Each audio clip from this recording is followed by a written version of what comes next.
નમસ્કાર મિત્રો, અમારી ગુજરાતી ન્યૂઝ ચેનલમાં તમારું સ્વાગત છે.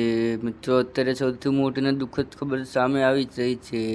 સુરત શહેરના સમગ્ર રાજ્ય અને દેશોમાં નાની ઉંમરના યુવકોના અચાનક મોત નીપજી રહ્યા છે, જેને લઈને લોકો સહિત તબીબી આલમ પણ ચિંતાનો વિષય જોવા મળી રહ્યો છે. ત્યારે પૂના ગામ વિસ્તારમાં રહેતા 38 વર્ષના રતન કલાકારનું અચાનક છાતીમાં દુખાવો ઉપડતા બાદ મોત નીપજ્યું હતું, જેથી પરિવાર શોકમાં ગરકાવાઈ ગયું હતું. જ્યાં મિત્રો તમને એ પણ જણાવી દઈએ કે 38 વર્ષીય દિનેશ મકવાણાને અચાનક છાતીમાં દુખાવો થયો હતો. ત્યારબાદ દિનેશને સારવાર અર્થે હોસ્પિટલ ખાતે લઈ ગયા હતા.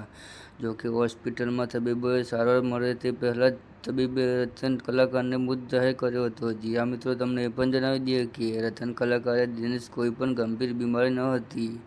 અચાનક છાતીમાં દુખાવો થતા બાદ મોત નીપજી પરિવાર શોકમાં ગરકાવાઈ ગયો હતો.